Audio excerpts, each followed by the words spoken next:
Buongiorno e benvenuti all'Angolo del Gusto. Oggi presentiamo il Prosecco Superiore di OCG, Rive di Guia, Bottega.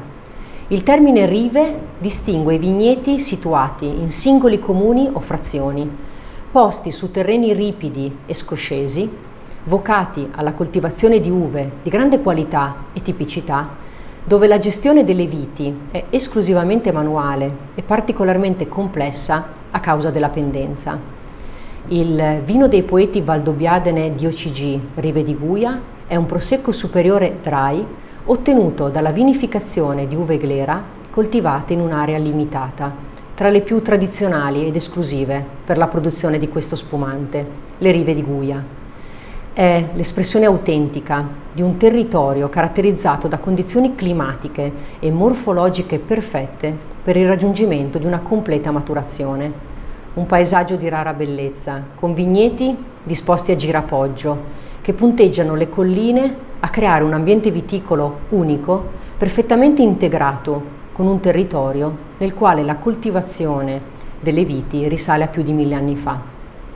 Le uve glera impiegate per la produzione di questo vino provengono da un'area che risente a nord della protezione offerta dalla catena prealpina e a sud della prossimità del mare e delle aree lagunari. Il clima è di tipo temperato, con inverni freddi e non particolarmente rigidi ed estati calde ma non troppo afose. La forte pendenza tipica delle rive permette un'ottima intercettazione dei raggi solari e favorisce, nel periodo di maturazione delle uve, marcate escursioni termiche fra il giorno e la notte, grazie alla discesa lungo i pendii di aria fresca proveniente dalle prealpi. Condizioni queste che si traducono in un bouquet più complesso ed elegante. Il suolo magro, non tanto profondo, originato dal sollevamento dei fondali marini e modificato poi dall'azione dei fiumi, è costituito essenzialmente di marne arenarie, a composizione calcarea e argillosa e conferisce note caratteristiche di salinità e mineralità. Così come prevede il disciplinare, le uve vengono raccolte esclusivamente a mano e questo permette di selezionare solo i grappoli più sani e maturi. La pressatura avviene in modo soffice a bassa pressione per estrarre i composti indispensabili al corpo e alla struttura e non i composti fenolici che potrebbero provocare instabilità, mettendo in pericolo non solo la qualità del prodotto, ma anche la sua longevità. Dopo la prima fermentazione si procede alla presa di spuma con metodo Martinotti in autoclave ad una temperatura controllata di 15 gradi centigradi per mezzo di lieviti selezionati.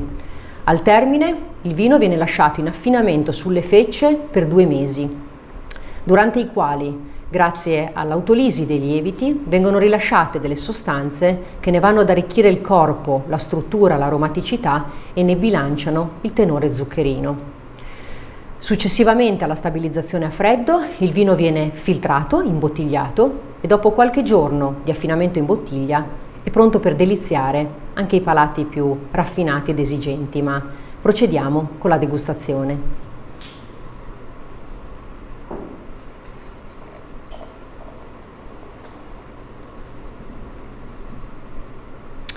Giallo paglierino, spuma a grana sottile accompagnata da un perlage fine e persistente.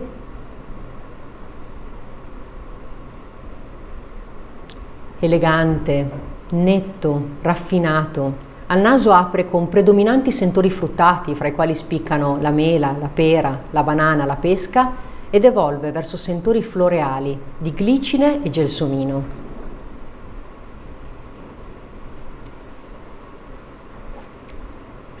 Rotondo, ampio, morbido, presenta una caratteristica salinità, una buona struttura e una piacevole e delicata nota di frutta matura.